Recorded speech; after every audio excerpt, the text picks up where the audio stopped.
Dicono che il denaro non faccia la felicità, ma se devo proprio piangere, preferisco farlo sul sedile posteriore di una Rolls Royce piuttosto che in una carrozza del metro. Questa citazione di Marilyn Monroe è perfetta per introdurre il tema della puntata del podcast di oggi, che è i blocchi sul denaro. Ciao, io sono Salima E io Nicola. e siamo tutti e due coach certificati di autostima per Rebirth Coaching. Oggi parleremo proprio dell'argomento dei blocchi sul denaro, iniziando prima con lo scoprire ciò che credi sul denaro, ossia le tue convinzioni sui soldi. In una seconda parte vedremo invece ciò che è vero, ciò che è reale sul denaro, ti spiegheremo cos'è una mentalità di scarsità e invece una mentalità di abbondanza. Nicola ci condividerà anche una storia personale spiegandoci le 3 personalità del denaro. Infine la chiuderemo vedendo come uscirne da questi blocchi sul denaro grazie a delle tecniche di coaching molto potenti e alla concezione veramente del valore del denaro. Quindi senza più tardare metti mi piace a questo video e abbonati al canale in modo da non farti perdere nessun altro episodio del podcast e intanto ti lasciamo con la sigla del podcast.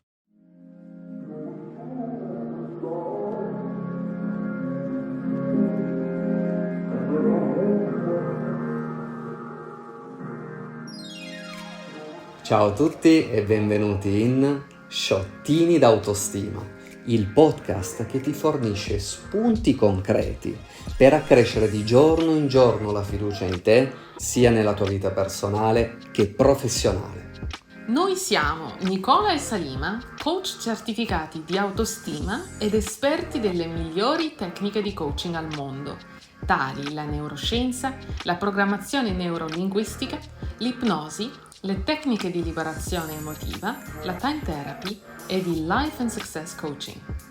In Rebirth Coaching usiamo queste potenti modalità per aiutare i nostri clienti in tutto il mondo a sostituire le loro paure, traumi del passato o blocchi mentali con il sistema di convinzioni che necessitano per costruirsi una vita e carriera di successo che dia loro piena soddisfazione. E ancora una cosa, oltre a questo nostro ricco curriculum, siamo partner sia nella vita privata che professionale.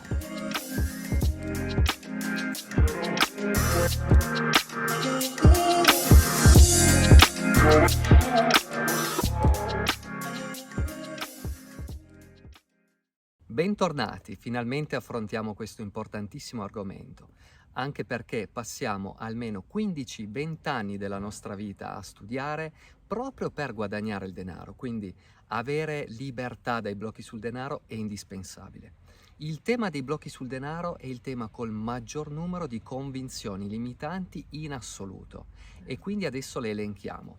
La prima convinzione è che se divento ricco perdo le persone a me care. La seconda convinzione è che se divento ricco non posso fidarmi di nessuno perché la gente starebbe con me solo per i soldi, solo perché sono benestante.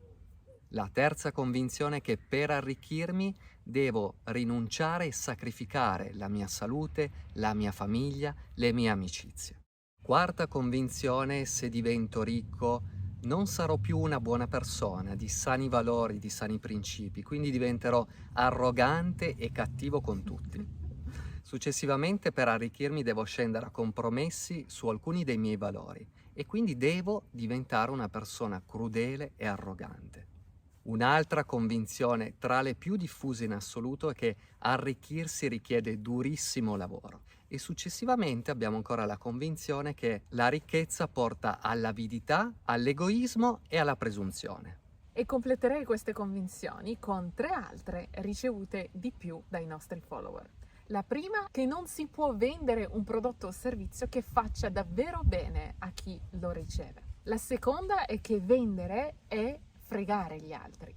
E infine la terza e forse più grande, visto che siamo in Italia, è il concetto che povertà uguale umiltà uguale bontà, mentre ricchezza uguale cattiveria e egoismo. E quindi ci spingono questi concetti a tendere di più all'umiltà e quindi a non volere così tanti soldi e quindi a farne pochissimi. Questo ci porta direttamente alla seconda parte, che invece di queste convinzioni che ci hanno ficcato sin dalla nascita in testa, andremo a parlare del concetto di abbondanza e l'estremo opposto, che è il concetto di scarsità. La differenza tra le due cose è ben semplice. La mentalità di abbondanza consiste nel sapere con assoluta certezza che il denaro è semplicemente un'energia fatta per circolare costantemente tra una persona e un'altra, tra un datore di lavoro e il dipendente. Mentre la mentalità di scarsità è il fatto di aver paura che venga a mancare e quindi tenerlo bello, tra virgolette, sicuro nei vostri conti in banca. Vi incoraggio a vedere il denaro un po' come l'aria. L'aria è fatta per circolare e che voi lo sappiate o meno, che lo vogliate o meno, circola costantemente. Per il denaro è la stessa cosa. Di giorno come di notte circola costantemente nel mondo. E il fatto è che avete la scelta di adottare una mentalità di abbondanza oppure una di scarsità. E con quella di scarsità vi tenete il poco che avete e vi impedite di fare più soldi, mentre con quella di abbondanza vivete con più tranquillità e non avete questa pressione, questo stress di aver paura di non fare più soldi. Proprio questa sicurezza, questa fiducia in voi, nelle vostre capacità di produrre più soldi, vi permette quindi di produrne di più. Ottimo. Mi collego a questo concetto che Salima ha spiegato molto bene di mentalità di abbondanza e scarsità, ovvero quando io ho cambiato il mio modo di pensare da una mentalità di scarsità che avevo tanti anni fa ad oggi a una mentalità di abbondanza. Ero a casa di un imprenditore, un caro amico, e stavamo pranzando con la sua famiglia. A un certo punto un membro della sua famiglia pone la domanda di quanto guadagna un medico. Allora questo mio amico prende il suo smartphone, controlla su Google e a un certo punto dice, beh, un medico guadagna 3.000 euro al mese e dice è poco. A questo punto io ho sentito come dentro di me una voce che mi dice ma come poco? Caspita, avessi io questa somma. Questo mi ha fatto riflettere e anche imbarazzare di fronte al mio amico perché mi sono sentito inferiore in quel momento, mi sono detto, anzi ho anche pensato, ma che sbruffone che è, come si osa dire una cosa del genere? In realtà questa conversazione è stata davvero molto utile perché per i giorni dopo ho iniziato a ripensare a questo momento a casa del mio amico e ho iniziato a capire che l'unica cosa importante è la nostra percezione che abbiamo delle cose. Quindi se abbiamo una percezione di abbondanza e pensiamo che un valore come in questo caso era 3.000 euro non sono tanti ma sono normali, allora noi useremo la nostra energia per andare incontro a questo valore e faremo in modo che nella nostra vita arrivi, perché cercheremo lavori che ci portano a guadagnare questo ed escluderemo quelli che invece sono inferiori. Se invece abbiamo già la convinzione che ci portiamo avanti da quando eravamo bambini, magari detta dai nostri genitori, che 1.000 euro sono tanti, allora noi escluderemo per forza tutti quei mestieri che ci portano a guadagnare di più per rincorrere quelli che ci fanno guadagnare poco e che ci renderanno probabilmente infelici per tutta la vita. Perciò è tutto un fatto di percezione di cosa è abbondante per noi e cosa reputiamo scarso per noi. Ottimo, adesso ci spiegheresti delle 3 personalità del denaro? Va bene, abbiamo 3 personalità del denaro. Ognuno di noi rientra in una di queste casistiche. Vi faccio presente di fare attenzione secondo voi quale rientrate. La prima personalità è quella del controllo, ovvero tutte quelle persone che tendono a lavorare per accumulare tanti soldi, metterli da parte e vivere una vita infelice. Perché questo? Perché si sentono continuamente in controllo di quello che hanno e hanno la sensazione che potrebbero perdere tutto, quindi non raggiungono mai il benessere, mai la felicità. C'è un secondo tipo di personalità che è quello legato all'indifferenza, ovvero tendenzialmente sono quelle persone che non vedono il denaro come un problema, come una paura, come un qualcosa su cui controllare, che il denaro non è mai stato un grande problema per loro perché hanno fiducia in se stessi, credono in loro stessi, sanno che lo possono generare col loro lavoro, con tutto ciò che vendono, ciò che fanno nella propria azienda o al servizio di altre aziende, e sanno che quindi arriverà non appena loro intraprenderanno il lavoro. La terza personalità che abbiamo a che fare è quella della paura, ovvero sono le persone che tendono a fuggire dal denaro, che lo vedono come una minaccia, perché magari hanno vissuto dei traumi nell'adolescenza proprio legati a questo concetto e tendono quindi a scappare, vedono tutto ciò che è legato al denaro e anche al mondo lavorativo come un pericolo, come un qualcosa di cui fuggire.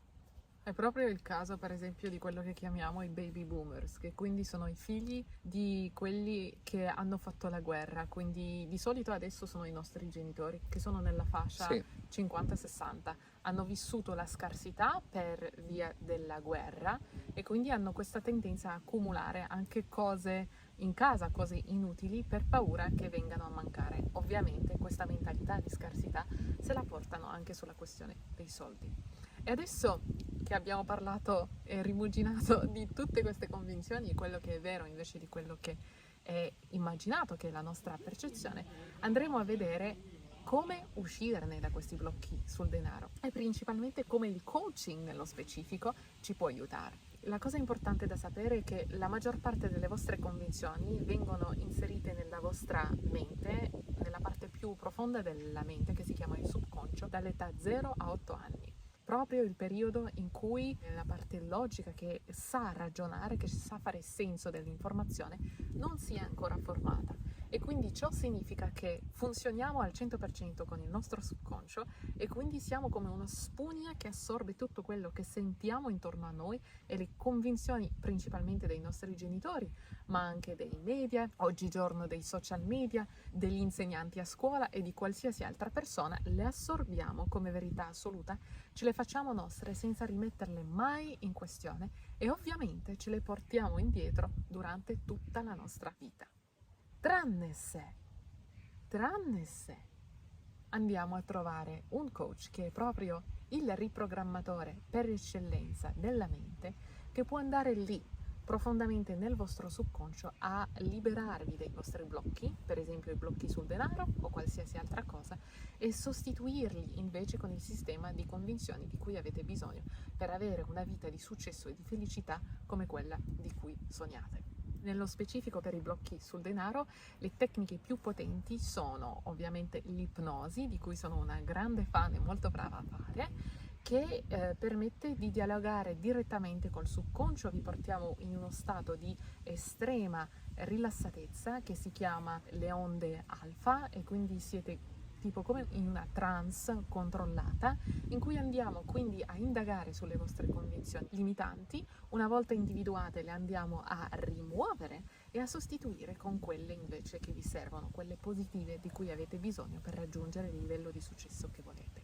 Un'altra tecnica molto potente è la time therapy. La time therapy è un po', se volete, il viaggio nel tempo, lungo quello che si chiama la vostra timeline, che è il succedere degli eventi nella vostra vita.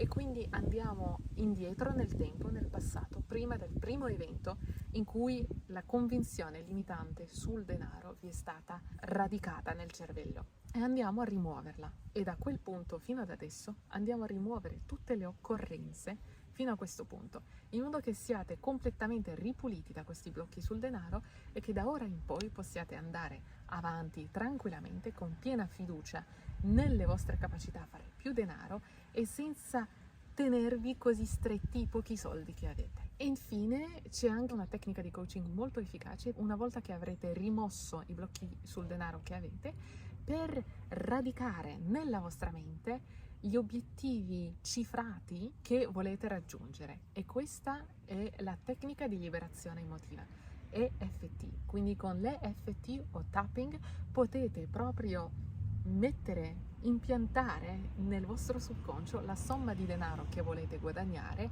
entro una data ben precisa. E poi il vostro subconscio andrà al lavoro per voi e troverà i modi per farvi avere quei soldi. Adesso Nicola ci andrà a spiegare il concetto di valore del denaro. Per avere un ottimo legame con il denaro, un ottimo rapporto e far sì che fluisca verso di noi, in maniera abbondante, dobbiamo anche capire il valore che noi attribuiamo alle cose rispetto al denaro, ovvero spesso ci sono molte persone che acquistano dei prodotti, magari auto, prodotti elettronici molto costosi, pensando di trovare la felicità con questi prodotti e spendono quindi grosse somme di denaro in cose che poi da lì a pochissimo tempo perderanno il loro valore. Pensiamo per esempio alle automobili. Da quando la compriamo a quando usciamo dal concessionario, nell'istante che l'abbiamo presa, abbiamo già perso gran parte del suo valore, siamo intorno al 50% addirittura. E dobbiamo anche capire cosa ci porta, cosa compriamo, perché acquistare un grande televisore o acquistare una bellissima motocicletta, come un giorno mi disse mio zio, acquistare una bella moto ma avere i denti rotti per poterla guidare non ci viene di beneficio. Quindi prima pensa, investi i tuoi soldi in ciò che veramente ti fa bene per te, perché è inutile avere un qualcosa di all'apparenza molto bello ma poi stare male interiormente, avere appunto o i denti rotti o dei problemi di salute perché non ci nutriamo bene. Sapere esattamente in cosa è meglio investire, e in questo vi assicuro che investire in noi stessi è il migliore investimento che voi possiate mai fare in tutta la vostra vita.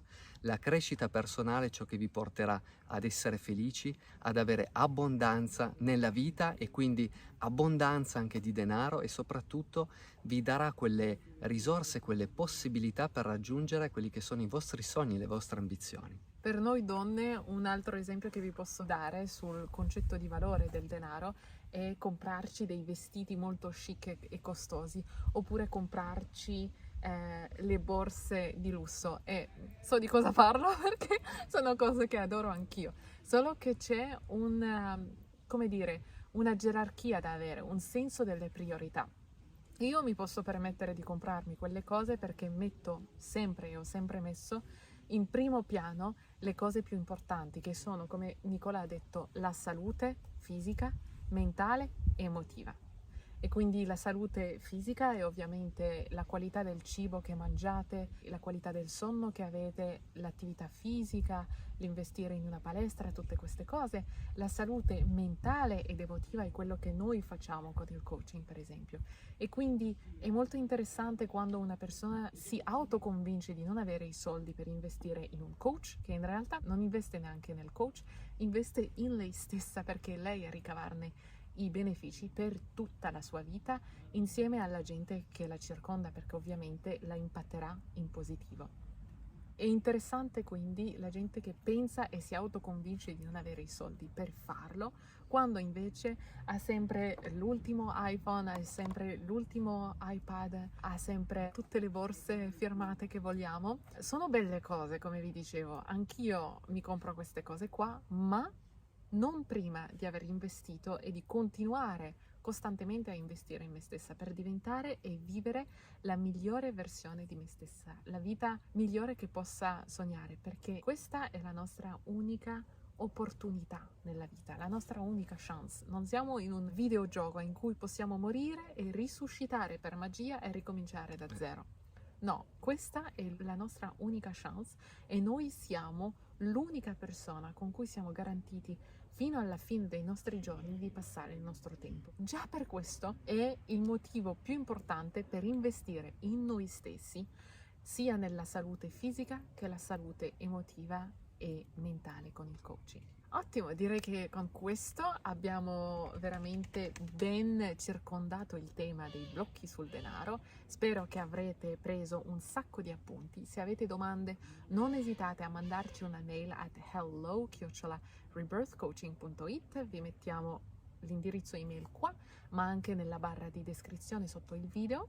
Come avrete notato, oggi siamo in un quadro diverso perché volevamo proprio contrastare la frase depotenziante che sentiamo sin da piccoli, che i soldi non crescono sugli alberi. Quindi siamo circondati di alberi per farvi invece avere questa mentalità di abbondanza che vi aiuterà a raggiungere la vita dei vostri sogni. Senza più tardare, io chiuderei questa puntata. Vi ricordo di abbonarvi al canale, di mettere mi piace a questo video.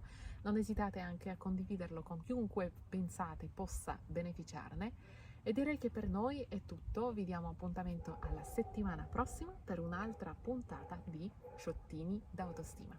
Ciao! Ciao a tutti!